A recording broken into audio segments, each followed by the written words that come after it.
ओम शांति। आज 17 मई 2024 की साकार मधुर महावाक्य है। आज शुक्रिया दिवस है, तो शुक्रिया दिवस पर सबसे पहले परमात्मा पिता को शुक्रिया करेंगे, प्रकृति के पांचों तत्व को शुक्रिया करेंगे, अपने शरीर को शुक्रिया करेंगे और दिल से सभी आत्माओं को भी शुक्रिया करेंगे। तो आज के मधुर महावाक्य में बाबा आत्मा का पाठ पक्का करवाए हैं। बाबा कहते हैं, मीठे बच्चे, गृहस्थ व्यवहार में रहते हुए ऐसा ट्रस्टी बनो जो किसी भी चीज़ में आसक्ति ना रहे। हमारा कुछ भी नहीं, ऐसा बेगर बन जाओ। गृहस्थ व्यवहार में रहते हुए ऐसा ट्रस्टी बनो जो किसी भी चीज़ में आसक्ति ना रहे। हमारा कुछ भी नहीं, ऐसा बेगर बन जाओ। प्रश्न है, तुम बच्चों के पुरुषार्थ की मंजिल कौन सी है? उत्तर है, आप मर गई दुनिया, यही है तुम्हारी मंजिल। शरीर से ममत्व टूट जाए, ऐसा बेगर बनो जो कुछ भी याद ना आए। आत्मा अशरीरी बन जाए, बस हमको वापस जाना है। ऐसा पुरुषार्थ करने वाले बेगर टू प्रिंस बनते हैं। तुम बच्चे ही फ़कीर से अमीर, अमीर से फ़कीर बनते हो। जब तुम अमीर हो तो एक भी गरीब नहीं होता है। ओम शांति।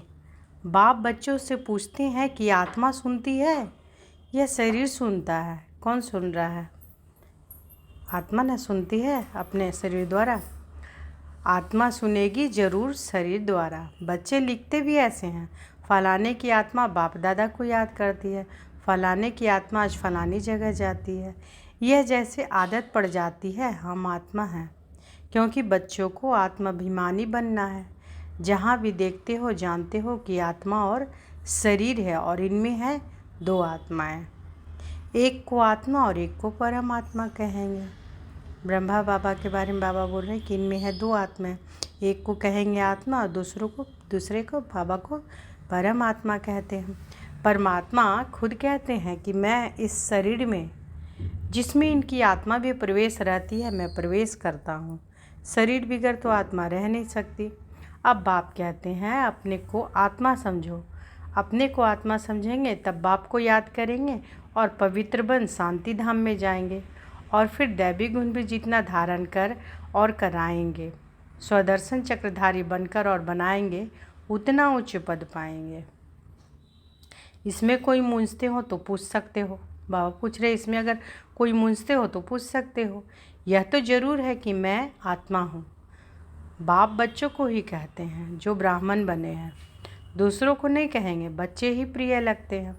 तो बाबा क्या करें कि बाबा किसको बोल रहे हैं? बच्चों को कह रहे हैं जो ब्राह्मण बने हैं, दूसरों को नहीं कहते हैं, बाहर वालों को नहीं कह रहे हैं। बाबा बच्चे ही प्रिय लगते हैं। हर एक बाप को बच्चे प्रिय लगते हैं।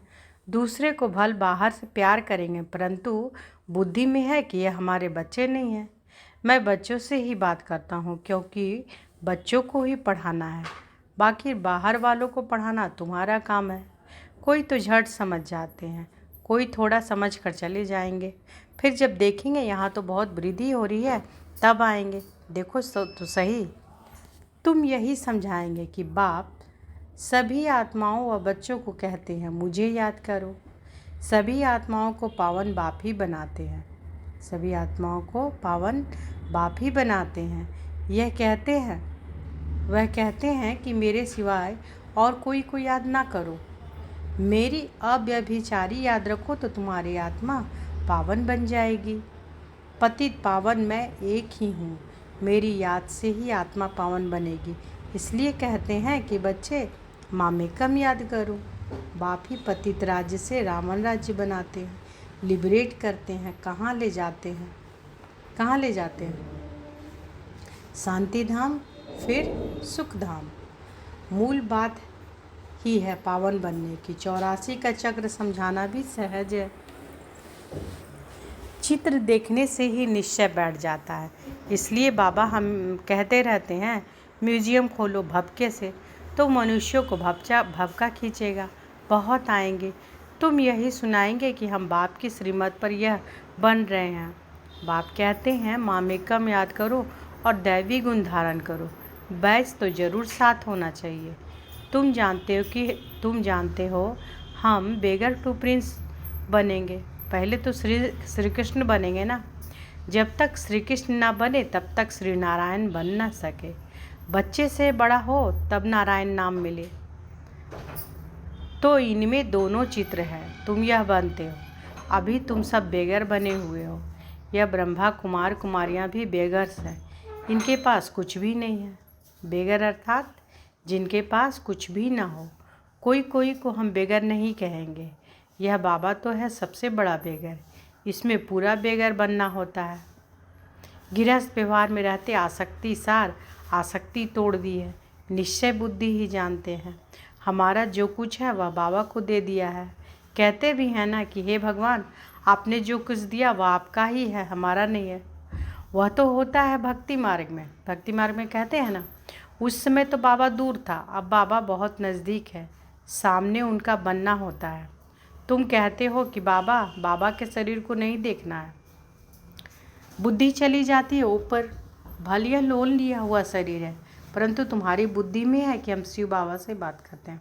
तो बाबा कह रहे हैं कि जब साकार ब्रह्मा बाबा थे तो बाबा बोलते थे बाबा को, ब्रह्मा बाबा को, लेकिन बुद्धि कहाँ जाती थी? शिव बाबा के पास ऊपर, क्योंकि बाबा ही पढ़ा रहे हैं ना।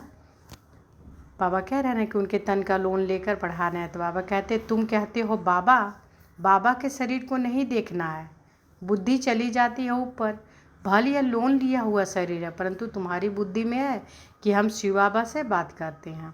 यह तो किराए पर लिया हुआ रथ है, उनका थोड़े ही है। यह तो ज़रूर है कि जितना बड़ा आदमी होगा तो किराया भी बहुत मिलेगा।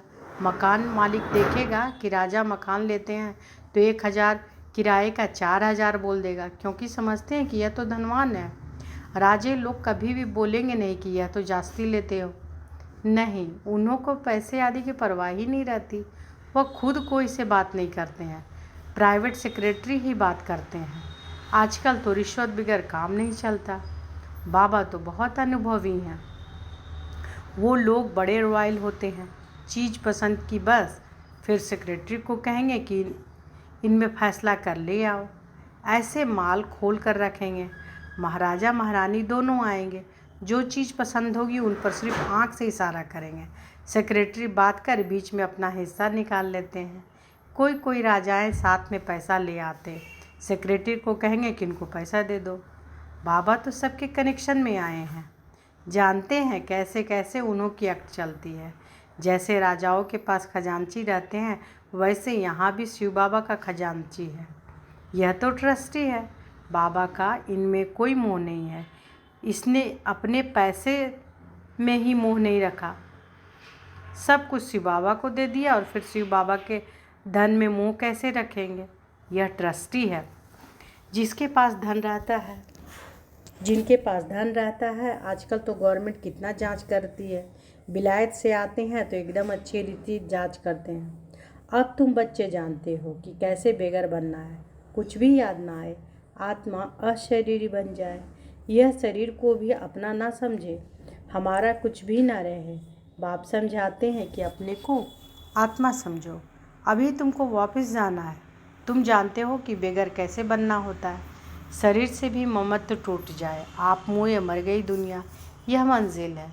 समझते हो कि बाबा ठीक कहते हैं, अब हमको वापस जाना है। शिव बाबा को तुम जो कुछ देते हो उसका फिर रिटर्न में दूसरे जन्म में मिल जाता है। इसलिए कहते हैं कि यह सब कुछ ईश्वर ने ही दिया है। आगे जन्म में ऐसा अच्छा कर्म किया है जिसका फल मिला है। शिव बाबा रखता किसी का भी नहीं। शिव बाबा रखता किसी का भी नहीं है। बड़े बड़े राजाएं जमींदार आदि होते हैं तो उनको नजराना भी देते हैं, फिर कोई नजराना लेते कोई नहीं लेते। वहाँ तो कुछ भी दान पुण्य नहीं करते हो, बिल्कुल। यहाँ तो सबके पास पैसे बहुत हैं, दान किसी को करेंगे। गरीब तो वहाँ होते नहीं। तुम ही फ़कीर से अमीर और अमीर से फ़कीर बनते हो। कहते हैं ना कि इनको तंदुरुस्ती बख्शो, कृपा करो, यह करो। आगे शुरू में भी शिव बाबा से ही मांगते थे, फिर व्यभिचारी बन गए तो सबके आगे जाते रहते हैं। कहते हैं झोली भर दो। कितने पत्थर बुद्धि हैं। कहते भी हैं कि पत्थर बुद्धि से पारस बुद्धि बनाते हैं।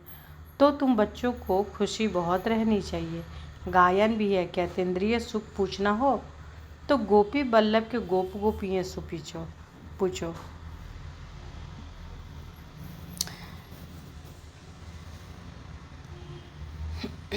किसी को बहुत फ़ायदा होता है तो बहुत खुशी होती है, तो तुम बच्चों को भी बहुत खुशी रहनी चाहिए।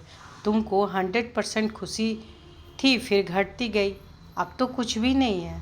पहले थी बेहद की बादशाही, फिर होती है हद की राजाई अल्पकाल के लिए। अब बिरला के पास कितनी ढेर मिल्कियत है, मंदिर बनाते हैं उसमें कुछ नहीं मिलता, गरीबों को थोड़े ही कुछ देते हैं। मंदिर बनाया जहाँ मनुष्य आकर माथा टेकेंगे, हाँ गरीब को दान में देते हैं तो उसका रिटर्न में मिल सकता है। धर्मशाला बनाते हैं तो बहुत मनुष्य जाकर वहाँ विश्राम पाते हैं, तो दूसरे जन्म में अल्पकाल के लिए सुख मिल जाता है। कोई हॉस्पिटल बनाता है तो अल्पकाल के लिए सुख मिलता है, एक जन्म के लिए। तो बेहद का बाप बच्चों को बैठ समझाते हैं, इस पुरुषोत्तम संगम युग की बहुत महिमा है, तुम्हारी भी बहुत महिमा है जो तुम पुरुषोत्तम बनते हो। तुम ब्राह्मणों को ही भगवान आकर पढ़ाते हैं, वही ज्ञान का सागर है। इस सारे मनुष्य सृष्टि रूपी वृक्ष का बीज रूप है, इस सारे मनुष्य सृष्टि रूपी वृक्ष का बीज रूप है। सारे ड्रामा के आदि मध्य अंत का राज समझाते हैं। तुमसे पूछेंगे कि क्या तुमको पढ़ाते हैं, बोलो क्या यह भूल गए हो, गीता में भगवान वाच है ना। तो बाबा क्या करे कि तुमसे पूछेंगे क्या तुमको पढ़ाते हैं, तो बोलो कि क्या यह भूल गए हो कि गीता में भगवान वाच है, मैं तुमको राजाओं का राजा बनाता हूँ। इसका अर्थ तुम अभी समझते हो। पतित राजाएं पावन राजाओं की पूजा करते हैं, इसलिए बाप कहते हैं कि तुमको राजाओं का राजा बनाता हूँ। यह लक्ष्मी नारायण स्वर्ग के मालिक थे ना, स्वर्ग के देवताओं को द्वापर कलयुग में सब नमन पूजन करते हैं। इन बातों को अभी तुम समझते हो, भक्त लोग कुछ भी समझते थोड़े ही हैं, वह तो सिर्फ शास्त्रों की कहानियाँ पढ़ते सुनते रहते हैं। बाप कहते हैं कि तुम जो गीता आधा कल्प से पढ़ते सुनते आए हो, उससे कुछ प्राप्ति हुई? पेट तो कुछ भी भरा नहीं, अभी तुम्हारा पेट भर रहा है। तुम जानते हो कि यह पाठ एक ही बार चलता है। खुद भगवान कहते हैं कि मैं इस तन में प्रवेश करता हूँ। बाप इनके द्वारा बोलते हैं तो ज़रूर प्रवेश करेंगे। तो बाबा क्या बोल रहे हैं कि ब्रह्मा बाबा के तन में प्रवेश करते हैं, तो वही बाबा कह रहे हैं कि उनके तन में प्रवेश करते हैं तो बोलेंगे ज़रूर। ऊपर से डायरेक्शन देंगे क्या? कहते हैं कि मैं सम्मुख आता हूँ, अभी तुम सुन रहे हो। यह ब्रह्मा भी कुछ नहीं जानते थे, अभी जानते जाते हैं। बाकी गंगा का पानी पावन करने वाला नहीं है, यह है ज्ञान की बात। तुम जानते हो कि बाप सम्मुख बैठे हैं, तुम्हारी बुद्धि अब ऊपर में नहीं जाएगी, यह है उनका रथ। इनको बाबा बूट भी कहते हैं, डिब्बी भी कहते हैं। इस डिब्बी में वह हीरा है, कितनी फर्स्ट क्लास चीज़ है। इनको तो रखना चाहिए सोने की डिब्बी में, गोल्डन एजेड डिब्बी बनाते हैं। बाबा कहते हैं ना कि धोबी के घर से गई छू, इनको कहते हैं छू मंत्र। छू मंत्र से सेकंड में जीवन मुक्ति, इसलिए उनको जादूगर भी कहते हैं। सेकंड में निश्चय हो जाता है कि हम यह बनेंगे। यह बातें अभी तुम प्रैक्टिकल में सुनते हो। पहले जब सत्यनारायण की कथा सुनते थे तो यह समझते थे क्या? बाबा कह रहे हैं कि पहले सत्यनारायण की कथा सुनते थे तो क्या समझते थे क्या? उसमें तो कथा सुनते समय विलायत, स्टीमर आदि याद रहता है। सत्यनारायण की कथा सुनकर फिर मुसाफिरी पर जाते थे, वह तो फिर लौट आते थे। बाप तो कहते हैं कि तुमको फिर इस छीछी दुनिया में लौटना नहीं है। भारत अमरलोक स्वर्ग देवी देवताओं का राज्य था। यह लक्ष्मी नारायण विश्व के मालिक है ना, इनके राज्य में पवित्रता, सुख, शांति थी। दुनिया भी यह मांगती है विश्व में शांति हो, सब मिलकर एक हो जाएं। अब इतने सब धर्म मिलकर एक कैसे होंगे? हर एक धर्म अलग, फीचर्स अलग अलग, सब एक कैसे होंगे? वह तो है ही शांति धाम, सुख धाम। वहाँ एक धर्म एक राज्य होता है, दूसरा कोई धर्म ही नहीं। जो ताली बजे उसको विश्व में शांति कहा जाता है। अभी तुम बच्चों को बाप पढ़ा रहे हैं, यह भी जानते हो कि सब बच्चे एक रस नहीं पढ़ते हैं, नंबरवार तो होते ही हैं। यह भी राजधानी स्थापन हो रही है, बच्चों को कितना समझदार बनाया जाता है। यह है ईश्वरीय यूनिवर्सिटी, भक्त लोग समझते नहीं, अनेक बार सुना भी है कि भगवान उवाच, क्योंकि गीता ही भारतवासियों का धर्मशास्त्र है। गीता की तो अपरम अपार महिमा है। सर्वशास्त्रमयी शिरोमणि भगवत गीता है। शिरोमणि अर्थात श्रेष्ठ से श्रेष्ठ पतित पावन सदगति दाता है ही एक भगवान, जो सभी आत्माओं का बाप है। तो बाबा क्या कह रहा है कि यह है ईश्वरीय यूनिवर्सिटी। भक्त लोग समझते नहीं, अनेक बार सुना भी है कि भगवान वाच, क्योंकि गीता ही भारतवासियों का धर्मशास्त्र है। गीता की तो अपरम अपार महिमा है। सर्वशास्त्रमयी शिरोमणि भगवत गीता है। शिरोमणि अर्थात श्रेष्ठ ते श्रेष्ठ पतित पावन सदगति दाता है ही एक भगवान, जो सभी आत्माओं का बाप है। भारतवासी अर्थ को समझते नहीं हैं, बेसमझी से सिर्फ कह देते हैं कि सब भाई भाई हैं। अभी तुमको बाप ने समझाया है कि हम भाई भाई हैं, हम शांति धाम के रहने वाले हैं। यहाँ पाठ बजाते बजाते हम बाप को ही भूल जाते हैं, तो घर को भी भूल जाते हैं। जो बाप भारत को, सारे विश्व को राज देते हैं, पढ़ाते हैं, जिससे हम राजाओं का राजा बनेंगे। अभी ही हमें ड्रामा के आदि मध्य अंत का ज्ञान है। अब वापस घर जाना है, इसलिए इस शरीर से भी पूरा बेगर बनना है। इसे भूल अपने को अशरीरी आत्मा समझना है। आज बाबा वरदान दिए हैं।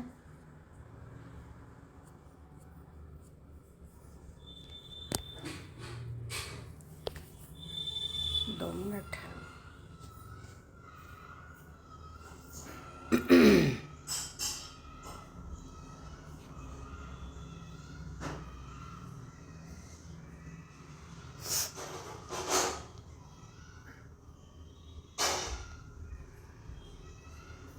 बाबा जी वरदान दिए हैं कि सदा संतुष्ट रह, अपनी दृष्टि वृत्ति कृति द्वारा संतुष्टता की अनुभूति कराने वाले संतुष्ट मनी भाव। सदा संतुष्ट रह, अपनी दृष्टि वृत्ति कृति द्वारा संतुष्टता की अनुभूति कराने वाले संतुष्ट मनी भाव। ब्राह्मण कुल में विशेष आत्माएं वो हैं जो सदा संतुष्ट की विशेषता द्वारा स्वयं भी संतुष्ट रहती और अपनी दृष्टि वृत्ति और कृति द्वारा औरों को भी संतुष्टता की अनुभूति कराती है। वही संतुष्ट मनिया है जो सदा संकल्प बोल संगठन के संबंध संपर्क व कर्म में बाप दादा द्वारा अपने ऊपर संतुष्टता के गोल्डन पुष्पों की वर्षा अनुभव करती है। ऐसी संतुष्ट मनिया ही बाप दादा के गले का हार बनती है, राज्य अधिकारी बनती है और भक्तों के सिमरन में माला बनती है। बाबा क्या बोल रहे हैं कि ब्राह्मण कुल में विशेष आत्माएं वो हैं जो सदा संतुष्ट की विशेषता द्वारा स्वयं भी संतुष्ट रहती है और अपनी दृष्टि वृत्ति और कृति द्वारा औरों को भी संतुष्टता का अनुभूति कराती है। वही संतुष्ट मनिया हैं जो सदा संकल्प बोल संगठन के संबंध संपर्क व कर्म में बाप दादा द्वारा अपने ऊपर संतुष्टता के गोल्डन पुष्पों की वर्षा अनुभव करती है। ऐसी संतुष्ट मनिया ही बाप दादा के गले का हार बनती है, राज्य अधिकारी बनती है और भक्तों के सिमरन की माला बनती है। स्लोगन है, निगेटिव और वेस्ट को समाप्त कर मेहनत मुक्त बनो। निगेटिव और वेस्ट को समाप्त कर मेहनत मुक्त बनो। तो बाबा क्या कह रहे हैं कि गृहस्थ व्यवहार में रहते हुए ऐसा ट्रस्टी बनो जो किसी भी चीज़ में आसक्ति ना रहे। हमारा कुछ भी नहीं है, ऐसा बेगर बन जाओ।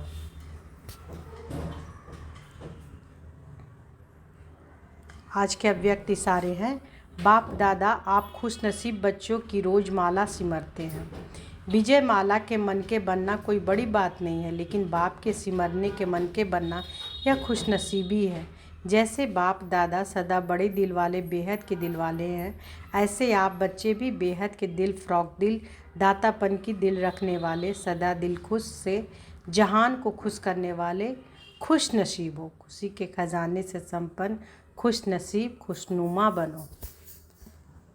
अच्छा, शुक्रिया बाबा, शुक्रिया। ओम शांति।